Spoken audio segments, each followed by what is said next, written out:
Today, we're here to settle the disputes over the New Color Purple 2023 versus the original 1985 version by doing a side-by-side comparison of the infamous dinner table scene where Celie finally leaves Mr. The tension in this scene is palpable as the viewer in the original film awaits Celie giving them all a piece of her mind. So we'll break down all of the elements of the dinner table scene in each film and give our thoughts on which one had the best portrayal. I'm Heit. And I'm Cheri. And you've discovered Axiom Amnesia. A lot of you requested that we cover this film, and I can't wait for us to talk about it. But first, we want to thank all of the supporters who helped to make this video possible. If you want your name to appear alongside these contributors, make a one-time donation via Cash App or click the thanks button on this video, or you can head on over to patreon.com/Axiom Amnesia or become a channel member by clicking the join button to enjoy all of the benefits of becoming a monthly subscriber.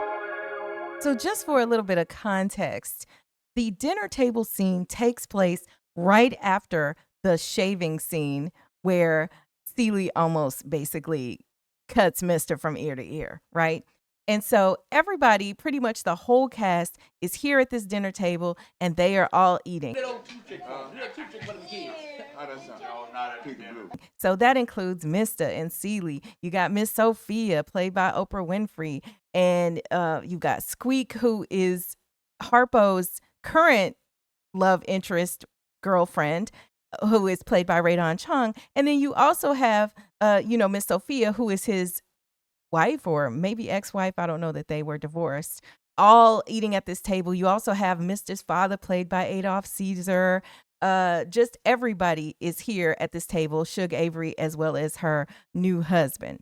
The first thing we see is that there's a plate with a face in it, and then it cuts and we see that it's Sophia's face down, basically, into a bowl or whatever.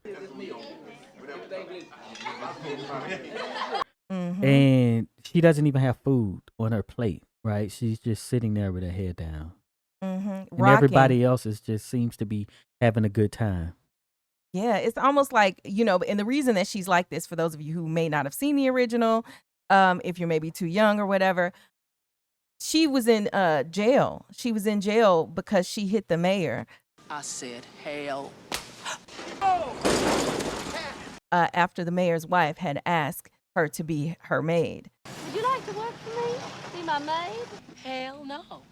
So she was in jail for a number of years away from her family and children. And then she got out and she was forced to work for, she was just basically forced to work for the mayor's wife, which is the reason why she went to jail, because she didn't want to do that really to begin with. Poor Sophia, stuck with Miss Millie for the rest of her life. So forced to take the job that she went to jail for in the first place, for not wanting to do. So then we see Sophia's asked, like, how you doing? What's going on? And she talks about being confused. And they said, well, ain't you glad to be home? And she said, maybe. Ain't you glad to be home? Maybe. Yeah, and if you've seen the movie, then you know that this is a totally different Sophia than at the beginning. Because at the beginning, she was so strong and vibrant, right? And now she has actually been broken down to this point that we see her here at this table. And her eye was in the beating that ensued after she had hit the mayor. They beat her up pretty bad, and her eye was messed up. And you can even see still here how that eye is still, drooping on that side and stuff. So she still carries the scars physically on the outside, but she also has the scars on the inside as well, clearly because she just is just a shell of who she used to be. Who you think you are, you fat nigga? Help me! And we seen, based on from the scene before, there's like this opposite trajectory of those characters of Sophia and Celie. Yes. So Celie was gaining her strength. And Sophia had all but lost it by this point, right? And by the way, we did do a full breakdown and comparison of the 1985 version and the 2023 version of the scene where Celie is shaving Mr. So be sure to check that out. It'll be linked in the description. Now we see that Suge Avery is breaking it to Mr. Hey, it's time for us to go. We about to be out of here. It's time for us to go. It's time to move on. One of the reasons that they're leaving is because, they found out, they knew Mr. was bad to Celie, but they found out that he had been hiding these letters that was from Celie's sister for decades, keeping her from her sister and knowing whatever happened to her. And so Suge is pissed and disappointed in Mr. And they've decided, hey, we about to bounce and we taking Celie with us. And she breaks it to her. Say what? Celie is coming to Memphis with us. Right before that, Suge looked at Celie because this is the look that, hey, it's about to happen. Are you ready? Mm-hmm. And then, of course, Mr. is like, what you mean? What? And then first thing he says is, what's wrong with you now? Like as if she's just constant trouble, And I wonder, by the way, why do you think that Suge was the one to say what was going on instead of Celie just being like, I'm leaving too? Well, I think that Celie was there, but she wasn't all the way there.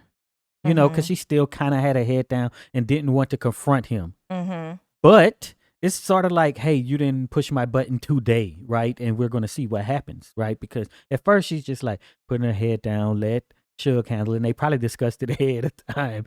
Like, okay, I'm going to tell him. Mm-hmm. And right before I do, I need to know that you still want to go through with it. Right, because that's the other thing. Because, clearly Celie had been battered and abused for many years. And it would not be uncommon or strange if Celie said, I think I'm going to just stay on here, right? Because that happens a lot in these situations where, the person feels like they're going to leave and then they decide that they're not going to leave. And so it's possible that she may have changed her mind, in this moment. So when Suge had first, told him that they were taking Celie with them to Memphis, he said, over my dead body. And she like, all right, if that's your choice. Over my dead body. You satisfied? That's what you want? However you want it to be, but we're going, basically. And then we see Celie begin to confront Mr.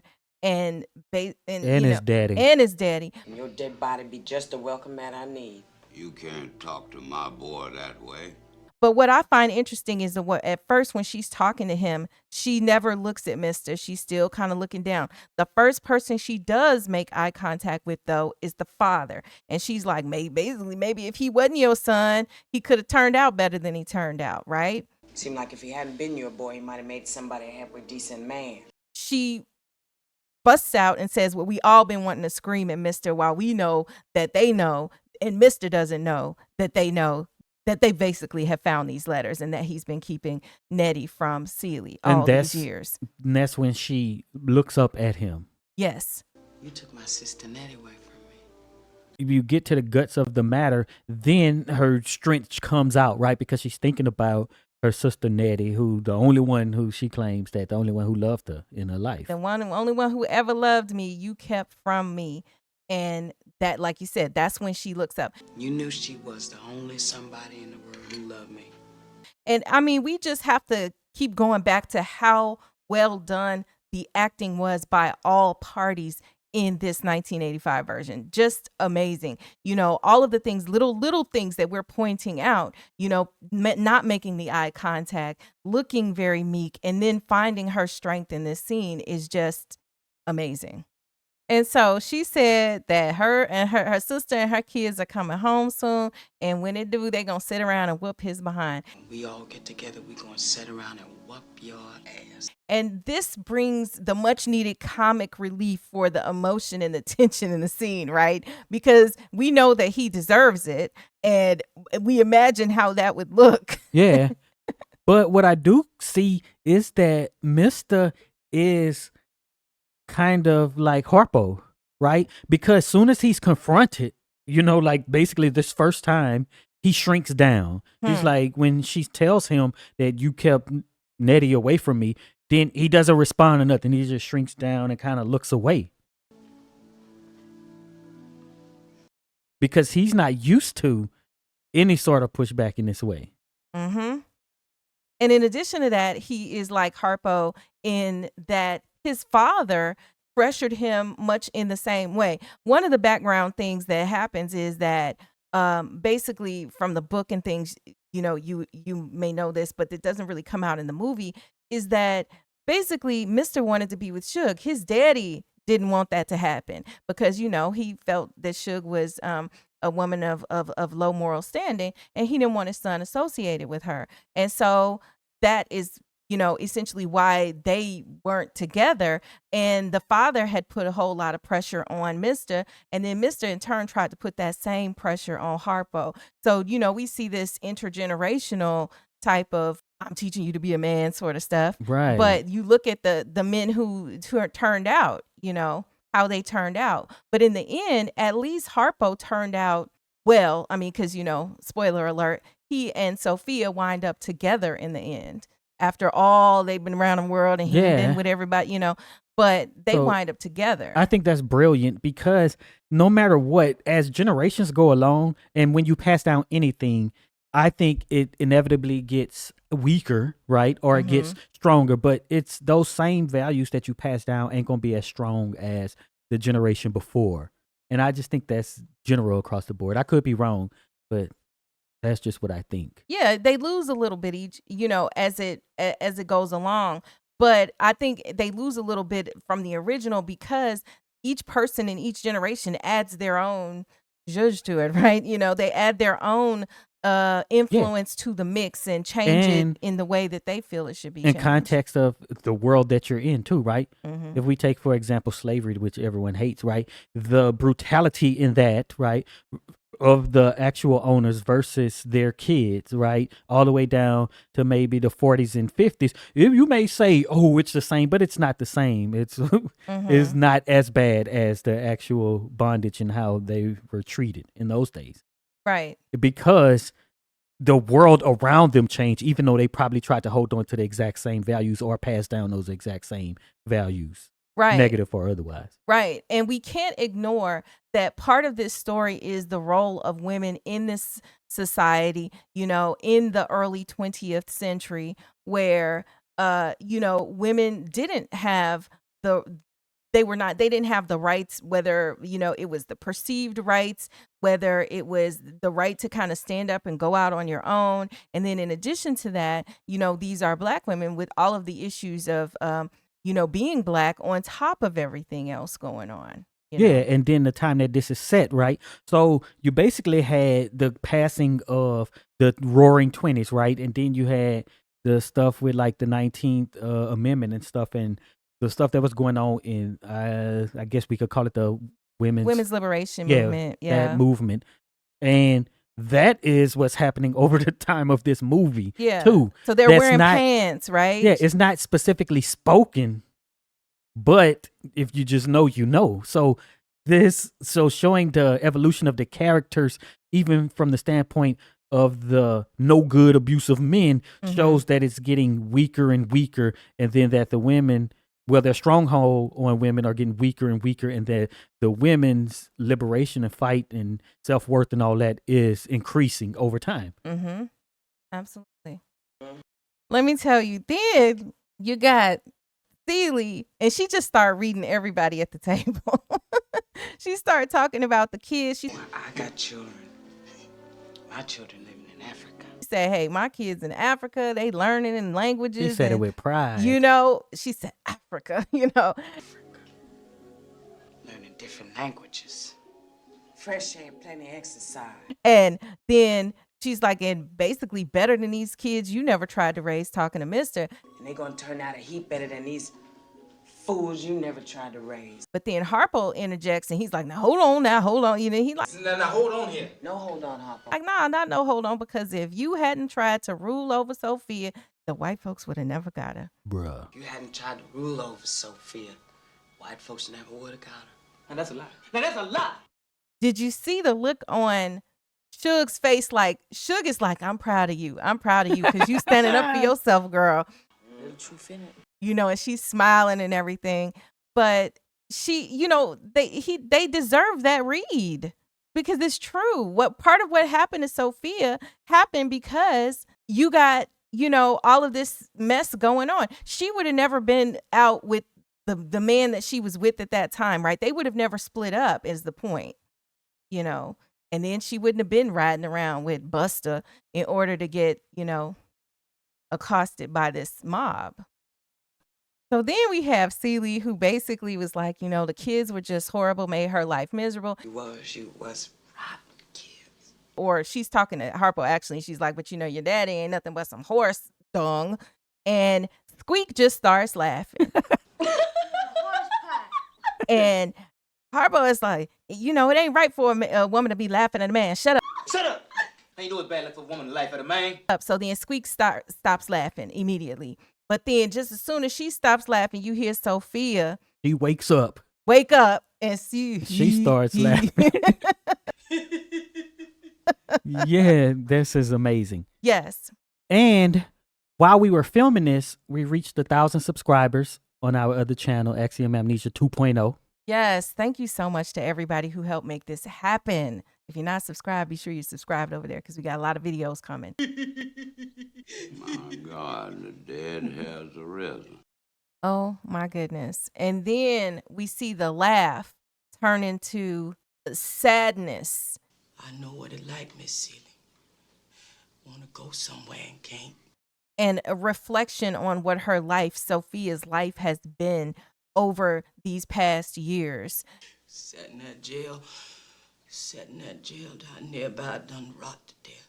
And she talks about how seeing Celie in the store, just basically let her hold on because I was feeling real down. I was feeling mighty bad. She said, I know what it's like, Miss Celie. I know what it's like to want to sing and go somewhere and you can't because she was, locked up in jail. I know what it like, want to sing, have it beat out you. But see, that's part of it too, where in the beginning, Sophia didn't know, right? You just see this weak woman over here and you can't identify with that, which is a message to a lot of people who want to be activists and stuff, right? You just say, oh, look at this. All you got to do is, stand up for yourself and blah, blah.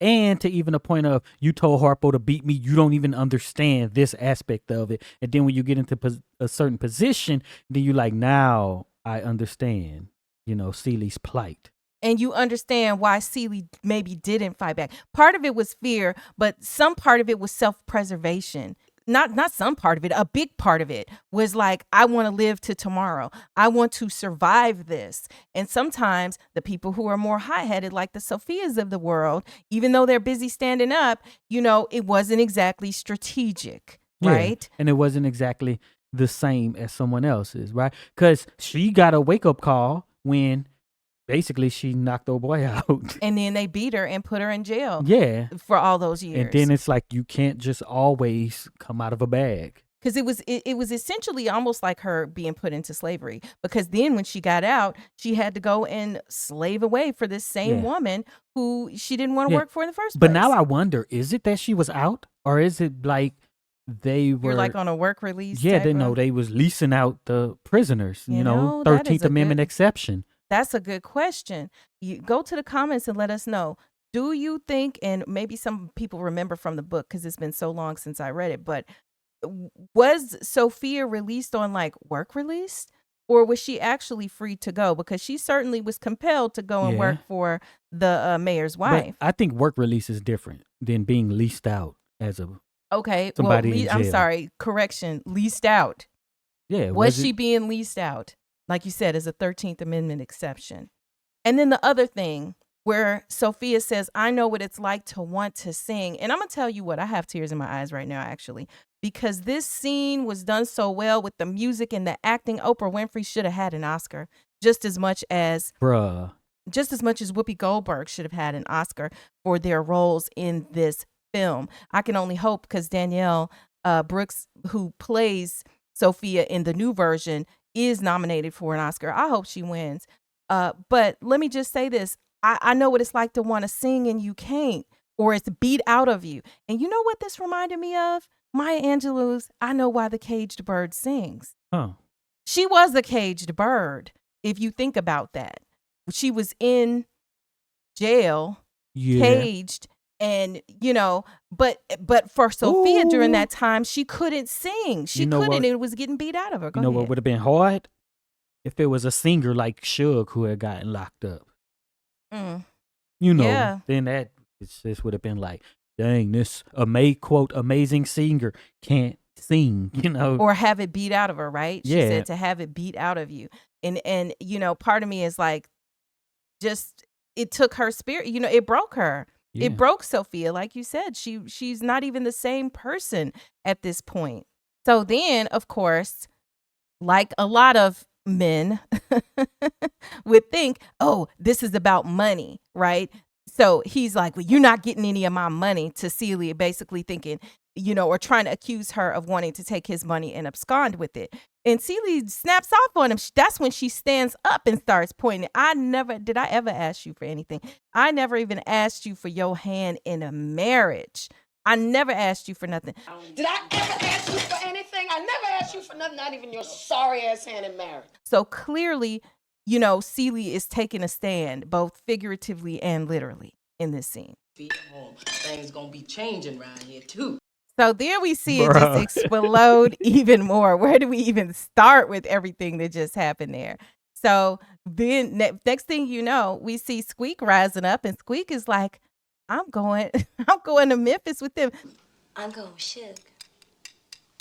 You going where? Squeak ain't got no invitation. She don't care. She gonna fit herself in that car with them because she's like, I'm bouncing out of here too because I want to sing. And he say, Squeak, what you know, basically, she said, my name ain't no Squeak. It's Mary Agnes. What? My name is Mary Agnes. So now here it is. You've given names to people. They have these nicknames. It's not even her name. And it just points to like, you don't even know her. You don't know her dreams. You don't know what makes her heart sing. You don't know, you don't care what a woman who, in this case, is his own love interest, what she wants out of life. What are her dreams? He don't even have a clue. She's just serving a functional purpose in his life to cook, clean, and bed. You know, And that's why a lot of men today don't like this movie, right? Because they still trying to be like Mr. Daddy, and that's it for a woman. And that's basically what it comes down to me. Speaking When of they be Mr. like, it's Daddy- no good men in the movie. Well, it's not about that. It's about you. But it don't be the men who don't want this to be the case. It's always the men who it's always the men who think that's what women are for, who claim that this movie is bad. Because it hit a nerve. the irony. Well, a hit dog will holler, right? But, you know, it's funny because you see the father at first is just ignoring stuff. And then he's like, oh, Mary Agnes, who gives a damn? Mary thought it Agnes, was me. Miss Mary, who gives a damn? And then he's just like, boy, you sitting up here at your own table and and then he calls her nappy. You go let this nappy headed girl basically, you know, talk about you and clown you at your own table. Boy, if you gonna let this little nappy-head gal sit here and cuss you out like that, Like, Yeah. get you yourself acting like a together. waiter and you at the head of the table. you sitting at the head of your own dinner table and you acting like a waiter. But the thing about the nappy-headed line, I don't know if that's used today, but I know coming up, we used to, you know, call each other nappy-headed back and forth, or it was just, what do you call it? It was just pervasive, right? It would just happen. But I don't know if that's still a thing. Last time I think I really heard people talk about somebody being nappy was Don Imus, nappy headed Bruh. and talking about Yeah. the girls' basketball team. So I don't know if the real young ones really understand that the way it is. I guess you do, but it might just be well, more right now, offensive now than even then, even though it was still offensive to be called that. Yeah. Right? It's just not, it wasn't embraced, I It's guess, more especially for the setting, the time setting. It's more offensive now because it's less frequently used because people are more mindful of, like, to use nappy as a pejorative, number one, is just inappropriate because, yes, my hair is nappy, right? You know, my hair is nappy. But is nappy a bad thing? It's just a description. Yeah. But to use it as a bad thing is where you got it twisted. Well, kind of. Some people may say that the word itself is a negative, right? Well, so that's yeah, why it shouldn't yeah, be used. yeah. But it could not be offensive if it's just descriptive, because you'd be like, okay, that's like calling me black, right? Oh, I know you ain't gonna let this black woman tell you something. You know what I'm saying? But think about how when people say black A, right? You know, Yeah. yo black, you know, that is meant Yeah. meant to be negative in that, right? Yeah. Because of all of the I guess connotations that's a of it, tough you know. one because you could call yourself that, my black ass. You know, my black ass went in there and blah blah blah. Yeah, but the part of it is like it's saying that Yeah, I get me it. as a black, I'm black, my black, you know, that's what it's saying in that, you know. So I would Yeah, I argue guess that it it is. still Yeah, is when they seen all my black ass, they went running. exactly. You know, so that's what I would say. But like, yeah, nappy, you know, this nappy, and then we cannot ignore that you have Adolf Caesar's character, Mr. Daddy Mr., whatever his actual name is in here, who is a lighter skinned black person who doesn't have exactly maybe nappy hair, right? Who is now downing a darker black person who has nappy hair and is ridiculing and trying to say put her in the place because of her nappy hair. You understand what I'm Yeah. saying? So you mentioned Adolf Caesar. Yes. Somebody mentioned that they were like, "You need to see a soldier story," as if we didn't see it, right? But I do think it's a kind of a similar character in the way that he berates people. He plays a great hateable character. Yeah. He does. The day of the Geechee is gone, boy. Yeah. Like that. I mean, he just is he was a stellar actor, which is why when you see it done well and right, it's, you know, when people miss the mark a little bit, it can be, you know, disappointing. But the thing that I loved about how he did this is he just was bold in it. He just played who you don't think you could really hate somebody Yeah. more than you could hate Mr. in this movie, but his daddy is right up there. And his was very subtle too. Hmm. He wasn't over the top or nothing. He just like I'm talking right now. He just like, how you gonna let them talk to you like this at the head of your own dinner table? You acting like a waiter. Well, and you notice in the scene, he's also observing as all of this is going on, because he waited. He didn't say anything right away. He just looking like, I can't believe what I'm seeing. Yeah, because it's not his table. Mm. And he's like, dang, my son had lost control of his table in his house. You know? So Mary Agnes says she is about to bounce and go to Memphis. And, you know, just basically all hell and broke loose at this table. This dinner table scene is probably, you know, just it makes me think like, is this like where Tyler Perry got the idea for the dinner table scene in Why Did I Get Married, where, you know, Mike tells all the business and, you know, everybody's busted. And well, Mike starts busting out everybody's secrets, even though it's a completely different thing. But to sit around a table and air out, you know, everything You know, is he loves quite similar. the color purple. So, Yeah. But I don't know. Maybe we could find an earlier example of this. Yeah, Go I to the don't know. comments. Let us know if there's an earlier Yeah, example. is there another dinner table scene where folks are just getting red left and right? Then we see Mr. because his ego has been hurt. Now he's got to go on the attack and he's got to try to cut down Celie. So he says, you know, basically first thing he's going to do, because, you know, he knows Celie and Suge, buddy. And, you know, that they got their tightness and close thing going on. And in reality, what is happening actually is, even though, you know, Celie and Suge had their love affair situation, but they are also friends, girlfriends, friends that are girls who love one another, right? And he wants to bust that up because really his side chick and his wife are leaving together. That's really what's happened here in this scene. Yeah. But this is where pimps get it from, right? You just got to break them back down, right? Mm-hmm. All you fit to do is be Suge's maid. You're no good. You ain't going to make no money without me. And nobody crazy enough to marry you. So what you gonna do? No other pimp gonna want you or nobody. You can't manage yourself. Ugly, you're skinny, you're shaped funny, and you're too scared to open your mouth to people. You're ugly. You're not as pretty. You're shaped funny. You're not as pretty as Suge. Suge got talent. Suge got this. Suge got that. You not Suge, right? This is how people do you when they want to cut you down. So then Celie asks him, Any more letters come? Because, see, that's her response. See, he even got hyped up, but instead of taking the bait of all the insults he's thrown at her, she say, any more letters come? Any more letters come? And then he slows himself down. Could be not. Who's to say? Celie, no! I can't you. Who's to say? Yeah. And that was just too much for her. But the thing is that she's already leaving. And I think people in their regular lives can can learn something from this.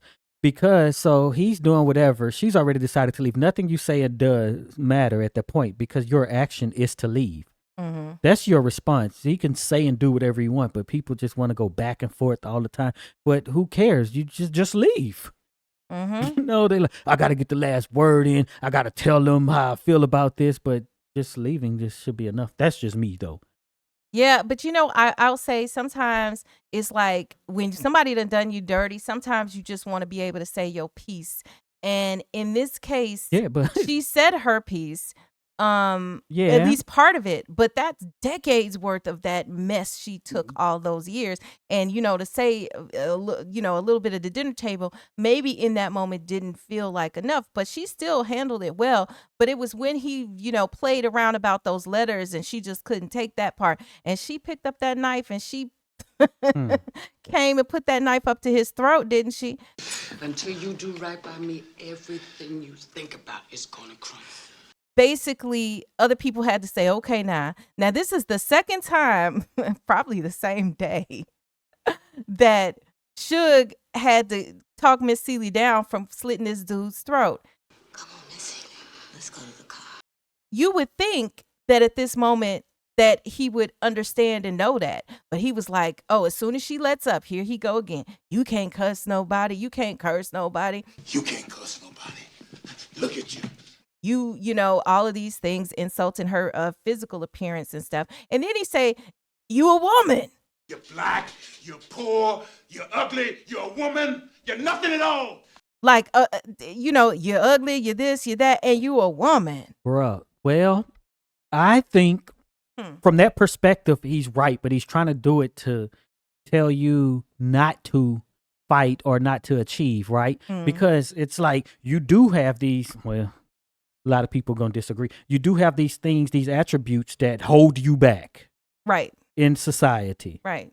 Right? And it's looks, height, all kind of stuff, your personality, and all these little things like being black, being a woman, being so-called ugly.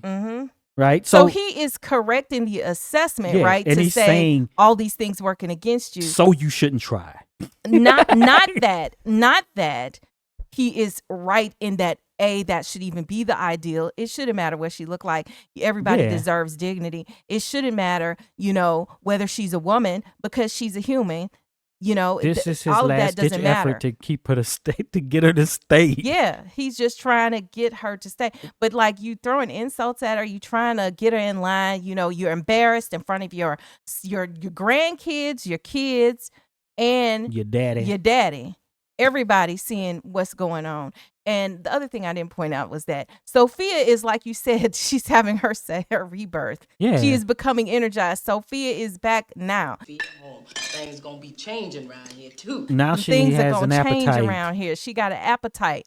So she just kind of realized. And one of the things I wonder is, was it that Squeak is leaving?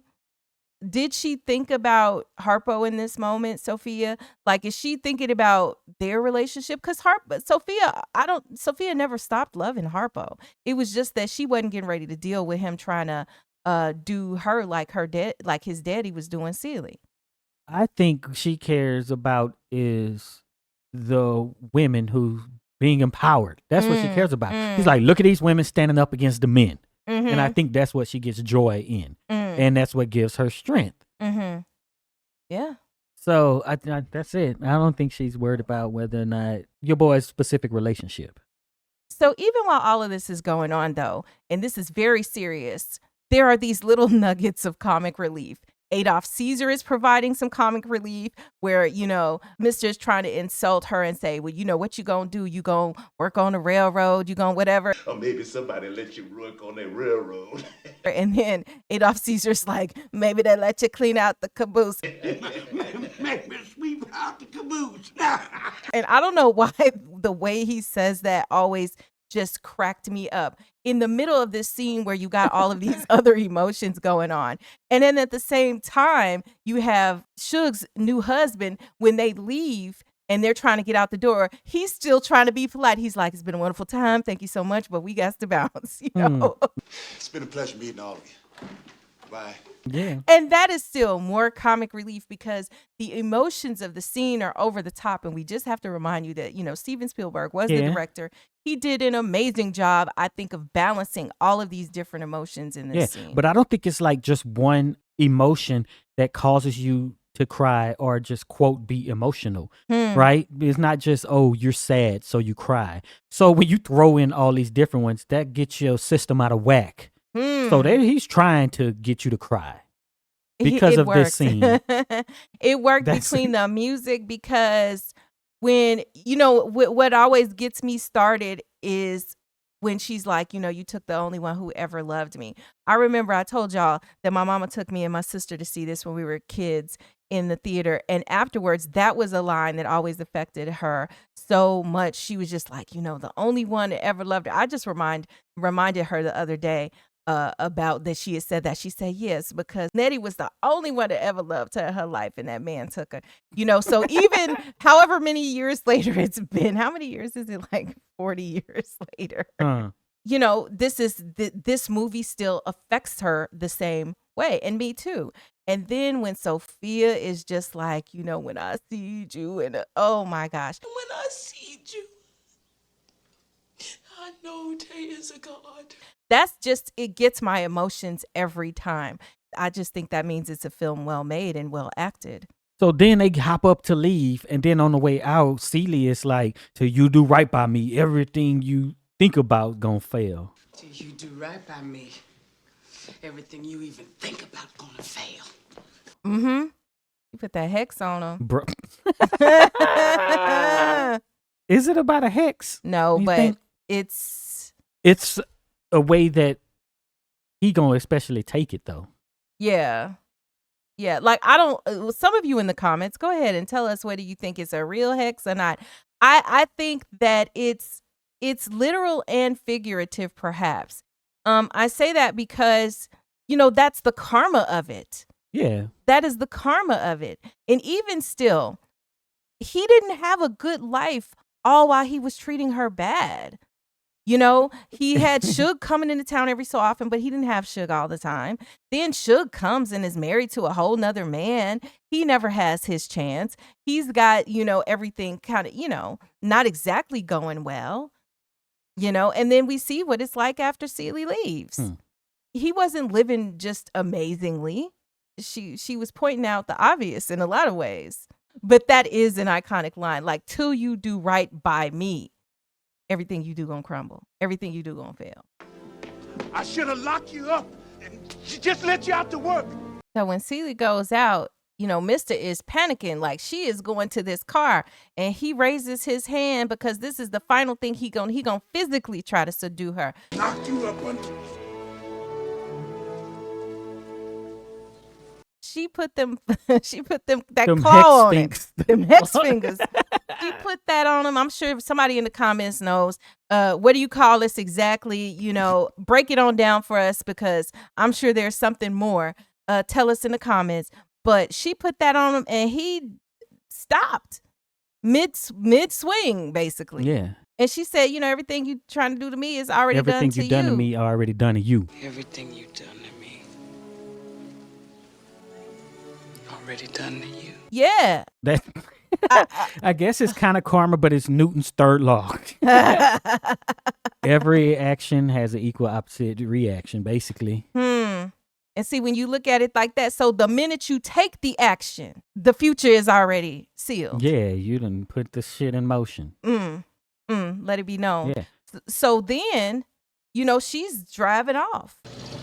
I'm poor, black, Yeah, she said, "I'm poor, I'm black, I may even be ugly, but dear God, I'm here." I may even be ugly, but dear God, I'm here. But he's running after him, but she hit him with the wave goodbye.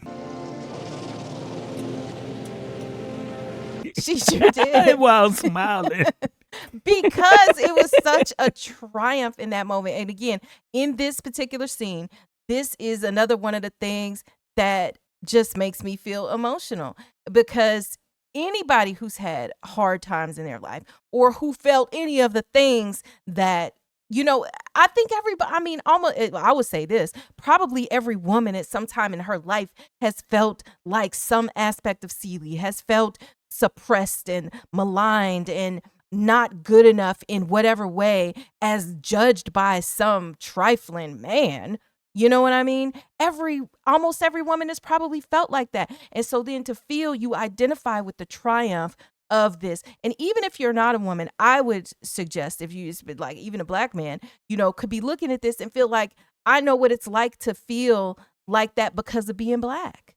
Right? Or whatever other area of your life where you felt that the world suggested that you didn't measure up. Because a man could be poor, black, and ugly too. Yeah. Right. Yeah. And I would almost say that, a poor man probably has it harder than a poor woman as far as the way the world would judge a poor man.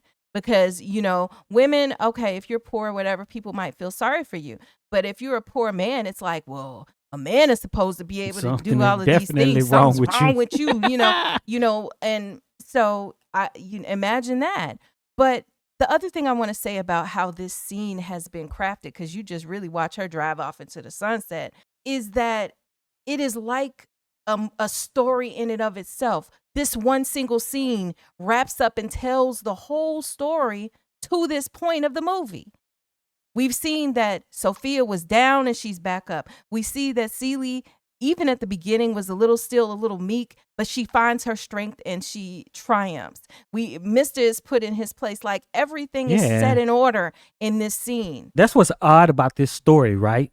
Because I consider the movie over at this point, but it's not, because we still have Suge's story. We still have Suge's story, and we still have the resolution and the catharsis of making things right between Celie and her sister and children. And Mr.'s potential redemption. By the way, we have a video about whether Mr. was redeemed by, going to help Nettie and Celie's kids come back to the United States. Was he redeemed? Was he not? It'll be linked in the description. But I don't think they needed to be reunited in a movie, right? Once she gets away, we know that's going to, you can assume that there's going to be some, reuniting there.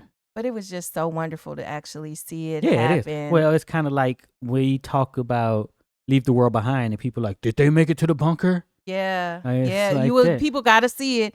And then there's just nothing like when they see each other and they realize that it's them, and then she's like, Nettie, Celie, come on. It's just an amazing ending. And but you're right, it does could have been a feel 2-hour movie.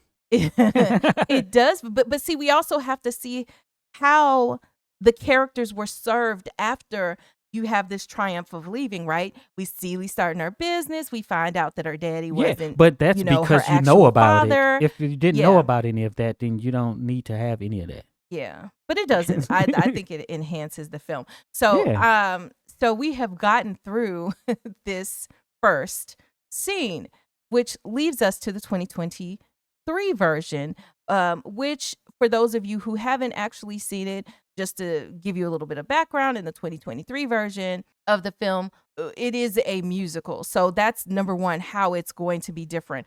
In the musical version, the 2023 version, we do have this dinner table scene that is right after the shaving Mr. Fixin' to shave Mr. scene as well.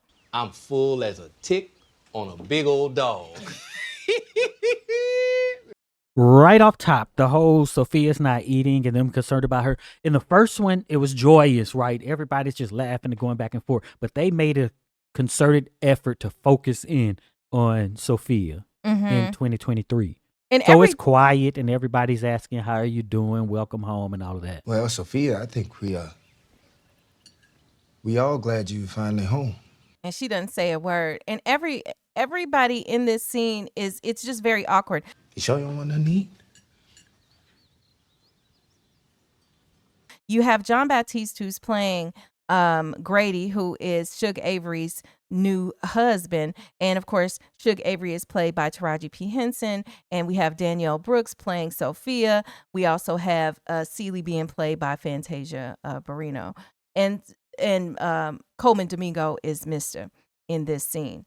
We're sitting here looking at this, and Grady just can't read the room. He's like, "Oh, this food was so good, Miss Celie. You know, I'm satisfied from this food," and he's kind of making jokes or whatever. And everybody's countenance is very dead in this scene. It's just very, you know. So it's just completely different than the first one as far as the vibe of the scene. Yeah, but I think this one is the same day. I think in 1985 it wasn't the same day, because when they're on the porch and she's shaving him, then she's like, "You got something to eat?" And next thing you know, they're at a table eating. I don't know where. And all I these don't other know that people they came had the from. same clothes on, because she was wearing Yeah. Suge Avery was wearing red, that Yeah, red and then dress. she had on the flower thing, Yeah. the floral thing. So But this one, I think Suge is wearing the same thing. yeah, it's a good question. Go to the comments and let us know. In the 1985 version, do you think it was the same day that they were shaving Mr. and that this dinner scene happened? Clearly in this 2023 version, it is the same day, because, you know, he goes right on inside and, you know, they appear to be the same day. Me and Grady can't stay. Yeah, we got to get on the road before dusk. Y'all just got here. Suge is just, I don't know, is she lying about Grady having to go to work? It just seemed like Yeah. you're making up an excuse to have to go. Mm-hmm. Which is weird to me for Suge. Grady got to get back to work tomorrow. But she's just like, "Oh, we're about to go. We can't stay." She announces it to the table and then says he has to go to work tomorrow. And she's getting very strong. And by the way, Celie is coming with us. We taking Celie with us. Ain't that right, Celie? Ain't that right, Celie? Celie don't say nothing.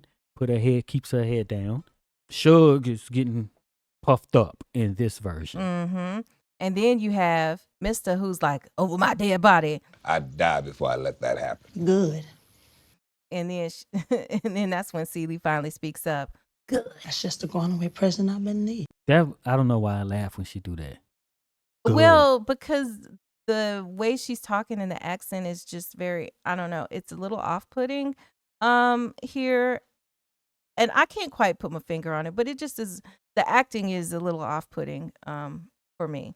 So then we see that the father who is played by Louis Gossett Jr., it was great to see him in a film more recent. And he jumps in early in the fight. He's just like, "Hey, you know, what's going on here?" And, you know, getting in his 2 cents as Celie and Mr. start going back and forth with one another.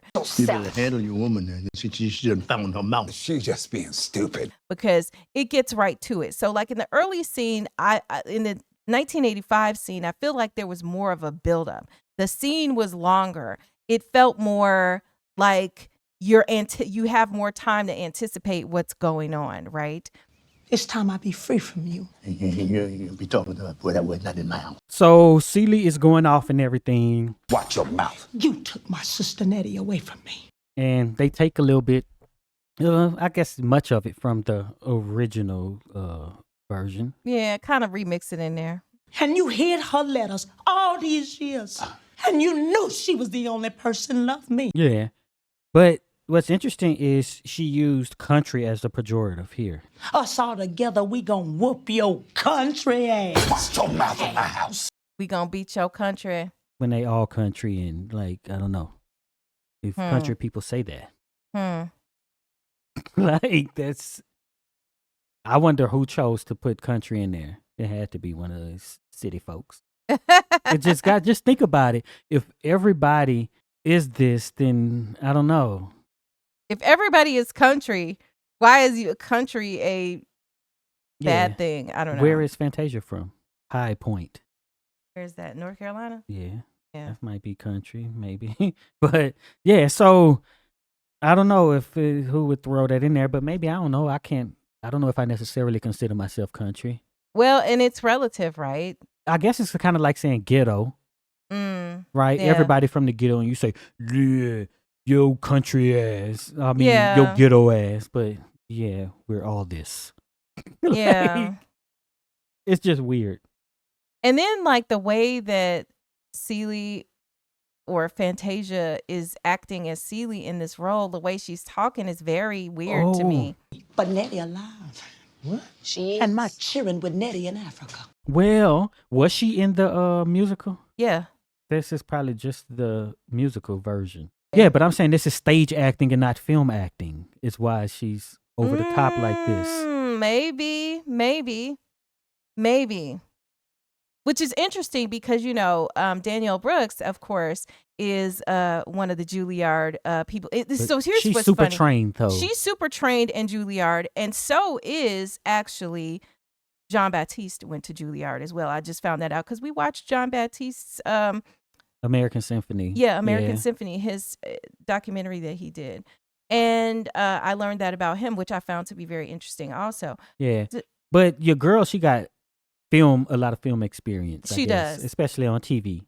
She does. So she probably just figured out a way to go back and forth. But if I know I've been playing this character and I'm not that seasoned in that way, then I might just be like, the way I done it on stage is how I'm going to do it over here. I'm going to play the same character. Well, and I think she did the best that she could. But see, here's the thing I feel about when you take a Broadway musical on and put it on film is on stage, I feel that the acting is much less scrutinized when it's a musical, because the singing, as we know, Fantasia can just throw down. The singing is going to be just on point, right? So I don't really care as much about how she acts, and think about how stage acting it is, how big it is, how, unrestrained it is. But from a distance, I need to be able to see you move and hear you. So you need to do that. It's kind of like we were talking about doing YouTube, right? Right. When we're on. I don't always talk this loud and I'm this Animated. expressive. Yeah, animated. Yeah. So it's same sort of thing. So I think that this may be also where it felt a little disjointed and just weird to me about the way the delivery was. And let me just stop to say, one thing that we do here is we do critiques. We do literary and film criticism, right? Meaning that we look at the good, the bad, the ugly, and we give an honest viewpoint from our perspective, as evidenced by what we saw on the film of what we saw, right? And I would like to push back because a lot of people might feel like, oh, we're dogging, we're trashing. That is the interpretation, unfortunately, of some people who, if you didn't like every single thing about it, then you're trashing the film. Absolutely not, actually. There are things that we did like about the 2023 version, and we point those out along the way. And I think we're keeping an open mind, but we're also critiquing as we go along. It is wrong to try to tell me I need to like everything that comes out because you like it. Because there are things that come out, the same people who say we're down in something downs things. Yeah.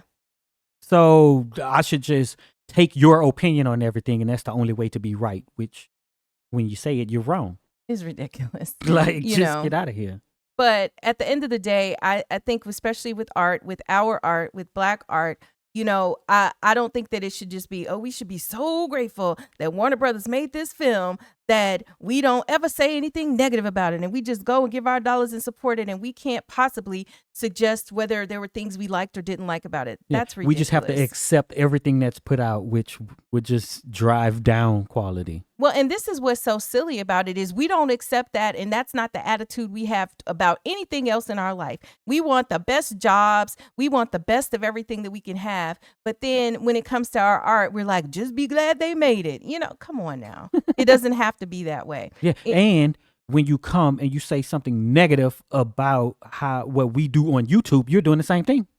Yeah. So your right to have a negative criticism of what we do should extend to us having a negative criticism about what we're talking about in the video. Yeah. So that's my thought. But I say that because, we are being a bit critical of Fantasia here. Yeah. But I have no doubt Fantasia did the best acting job that she could do. And we know that she is a phenomenal and talented singer, much more so than actress. And I didn't look at her role here and feel that that her portrayal was just in the trash and just terrible. Yeah. I just think that it was very difficult to measure up to what we saw in the beginning. And another thing people always say, well, why do you have to compare? Why compare?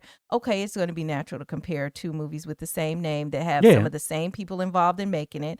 And it's just going to be natural. That I compare all sorts of things all the time. Matter of fact, someone left a comment, blessed chick. You shouldn't compare it to the movie. You should compare it to the play. And then the 85 one should be compared to the book. And we're not fair because we're comparing one movie to the other movie.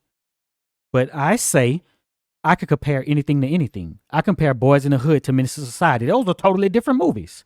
Mm-hmm. I could compare The Color Purple to If I Ain't Got You by Alicia Keys. Mm-hmm. Because I'm not a dumb person. And I mean, at the end of the day, there will always be a reason to compare and contrast things that you see some level of parallel with. But I mean, the obvious point is that it's anything could be generally compared. the same story. I don't understand this trying to pigeonhole what can be compared.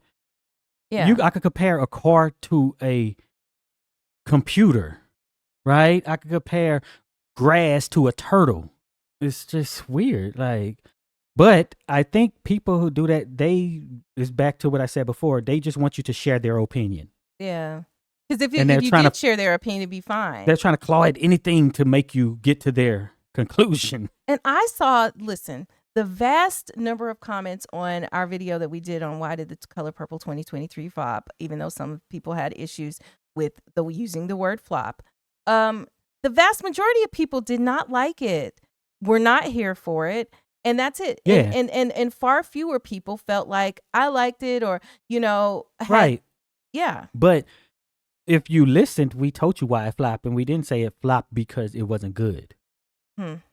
Right? Or because the actors all weren't good, or Yeah. But because if you there are good movies that flop. Saying it flopped doesn't mean that it is bad either. Yeah. But you got to take the time to listen. That's number one. So yes. So Fantasia in this scene is just. The scene felt fast. You know what I mean? Just felt like, what the heck? Let's get out of here. And everything that we gained in the 1985 version of the scene, the triumph, the fact that it was almost a whole movie, a full circle moment, all of these things was very, squished together and hurried and just wasn't, it didn't hit the same. Yeah.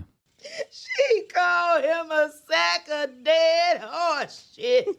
So then we see, and let me tell you, it did give me tears in my eyes. So that is a plus for Danielle Brooks. We see Sophia begin to laugh. Her laugh turns quickly into crying.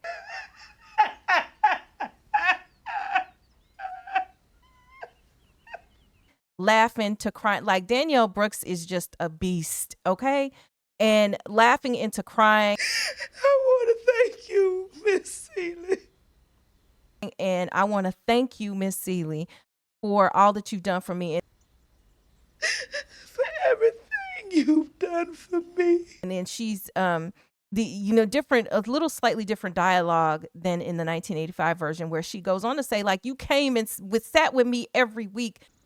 I was feeling mighty bad, rotting in that prison cell. Like you didn't forget me. But you came and seen about me every week. Thank you for what you have done. And this just makes me feel like how too oftentimes we don't express thanks. We don't thank people for the sacrifices because Miss Celie had her own problems. Miss Celie could have been at her own house cleaning it up so maybe she wouldn't get smacked across the face by Mr. But she made sure she went and looked after Sophia along the way. Yeah. And she thanked her for that. I felt a little disoriented with this scene because they may have broken the 180 rule when she asked Harpo to pass the greens and then the peas. Mm-hmm. Yeah, the peas. And then the daddy is on his. She switches to the right side of us. It's just I don't know. There's a couple parts like that where I feel a little disoriented. That I don't know. I'm not a filmmaker like that. So, but as a viewer, I felt like, hold up, something's not right here. I'm lost on this table. Yeah, the table doesn't seem to make sense, right? Yeah. Right. And just for you guys watching it, it might actually not make sense if it's Well, you're the looking loop at the part, but I'm loops. talking about the actual scene from the movie. Yeah. So if you don't know, the 180 rule is basically you have the people on the same side of the camera every time. Like you have an imaginary line and the camera never crosses it, so that the orientation of where the people are looks good to the viewer. Yeah. Or looks right. It's one of those silent things that regular folks like us who don't make movies don't really think about. But when it's when the rule is violated, it seems like something is wrong. But you just can't put your finger on it. It's one of the markers of Tubi movie, too. That and the bad sound. That and the framing of the shots, and oh man, the people will always be directly in the center of the frame, or just off on a Tubi movie somewhere, their head cut off and stuff. It's just, but yeah. So yeah, so this is what happens. But you know what? In spite of that, because that's the issues with the director. As far as this actress, her portrayal in this moment, the close up, I loved how she went from the laugh to the cry.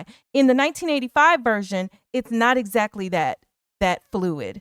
She did, Oprah is laughing and then she kind of gets a little silent, and then she goes into kind of her crying, mournful thing.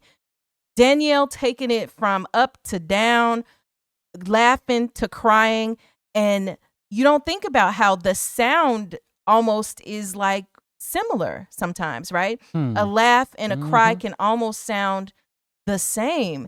And she just seamlessly does this, and it was amazing to me. I think she did an absolutely amazing job here.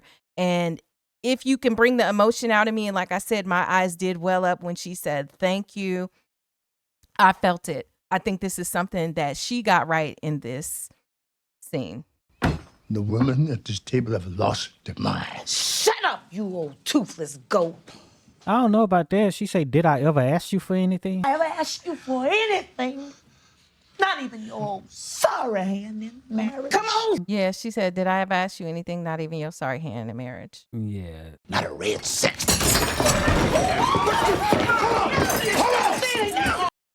So the end of the scene all felt very rushed together, and I think that was a mistake of the director on how he allowed this to play out. Celie, let's go.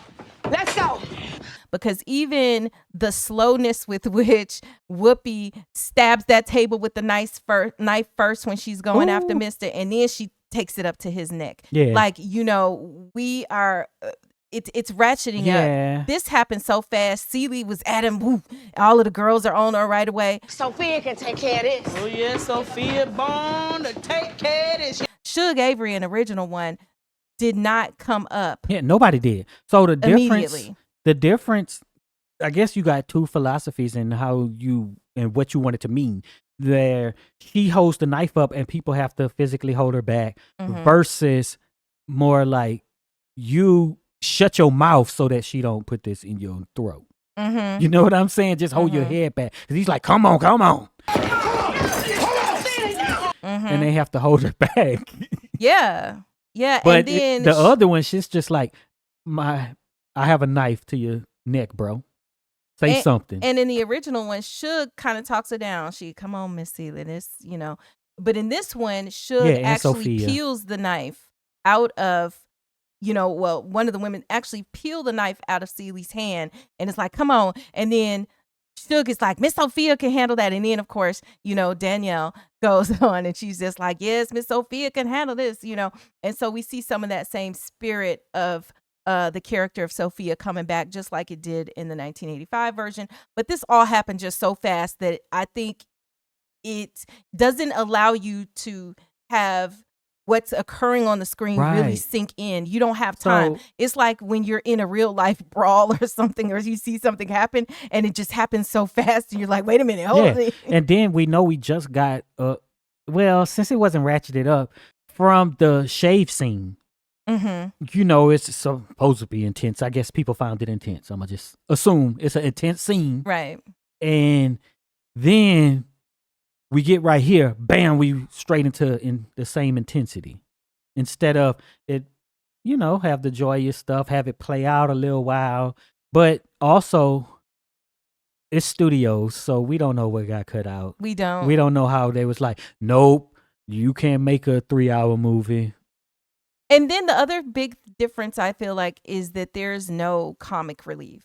In the first one, there was a little bit of comic relief in there because the comic relief, I feel like you said, it's all these different emotions.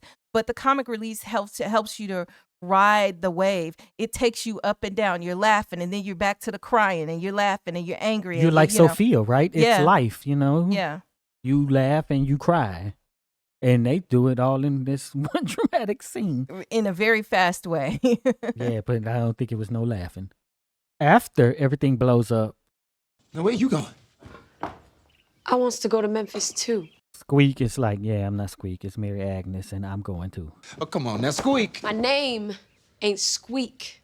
Yeah, and the thing is, she doesn't stand up and make any kind of announcement. It's Mary Agnes.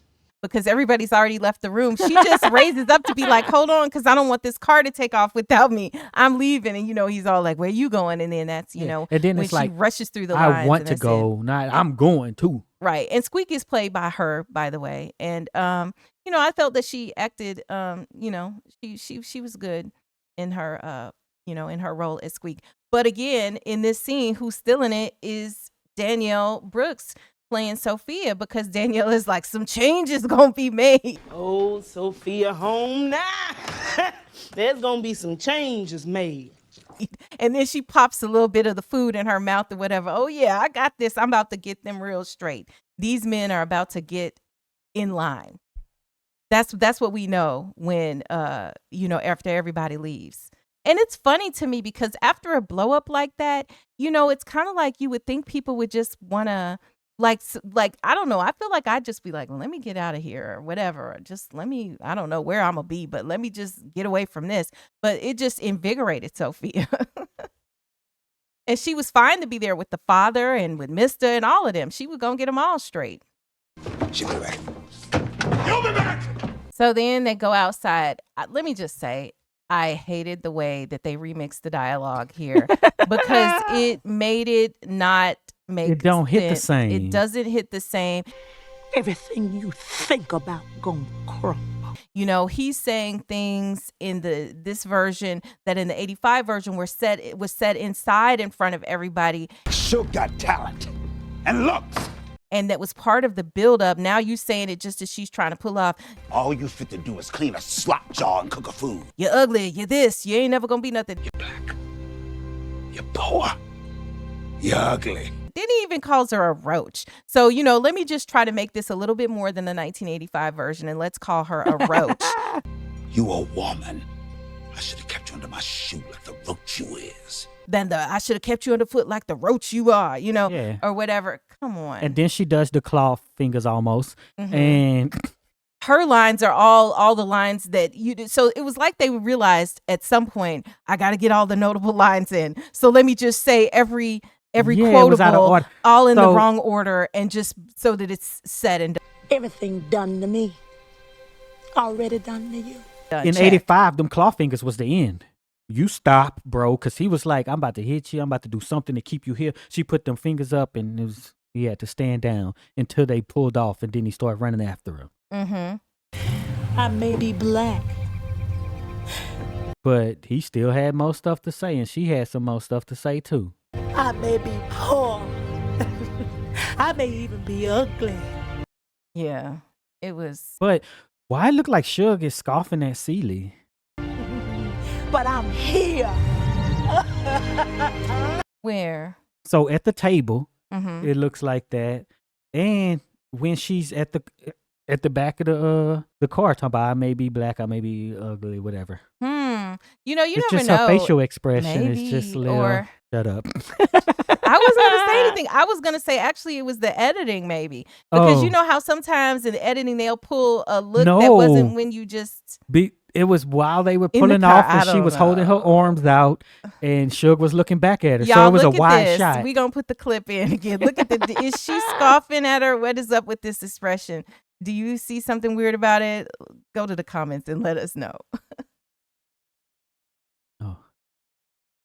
Oh, I see. look at that. Yeah. She's looking back. I don't know. Yeah.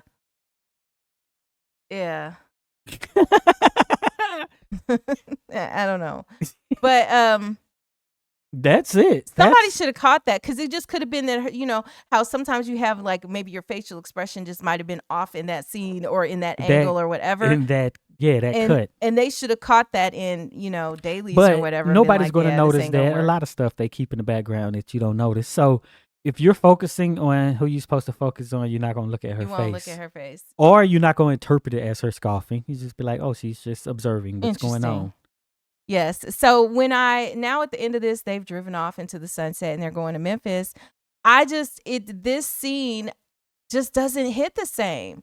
But go to the comments and tell us if you think this scene hits the same. I don't think it does, but I will say that the one thing I think could possibly been just as good or maybe even better than Oprah is the going from the laughing to the crying that Danielle did. Like, that was amazing to me. Yeah, but Oprah's monologue. But Oprah's monologue was better. So but that's more of a director and writer thing. So I don't really know, but they were both stellar performances. In this version, there is a whole Memphis part of the movie.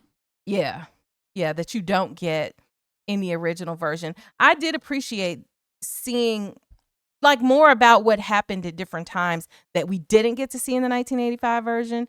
But, the 1985 version was really, really long. And I can't imagine how they would have fit in the whole Memphis, everything that happened in Memphis and, all of the extras. Well, it was only 15 minutes longer than this one. So. But look what this one did. This one threw brushed music in every and important and they had to scene put and the cut music stuff in there out too. and, had all them songs. So, yeah. But when I look at it, I don't know. Which scenes do you choose not to cut if you have to? Maybe we'll go through and see how much time, how much of the movie was the songs. That would be good that'll too. be a good thing to add up for sure. So yeah, but side by side, because we, who did it best? I have to go back with the 1985 version just because this one had some issues. But if I never saw 1985, I'd probably look at this and go, well, okay. Yeah. I'll probably look at it like most new movies that come out. Let's say most black movies that came out in the late teens and 20s. Mm-hmm. So far. There may be some, I don't know, I'm not going to say it. But I was going to say there isn't any that I just look at and be like, man, that was so good. Mm-hmm. But I just off top, I can't think of anything. I'm sure I've seen something because I watch a lot of movies all the time and find good ones. Yeah. So my vote is definitely for the 1985 version. Go to the comments. Let us know which scene do you think did it better, 1985, 2023. And when you say which one is better, tell us why you think it was better too. And let us know if you've never seen a 1985 one and only seen the 2023 version. That would be very interesting to know. Absolutely. But if you made it this far into this nice long breakdown of scenes from The Color Purple, type karma in the comments so we know you're one of the real ones who stick around to the end. And be sure you're subscribed to all of our channels because we are dropping new movies this year, back to back to back, as much as we can. And check out this video that's on the screen right now.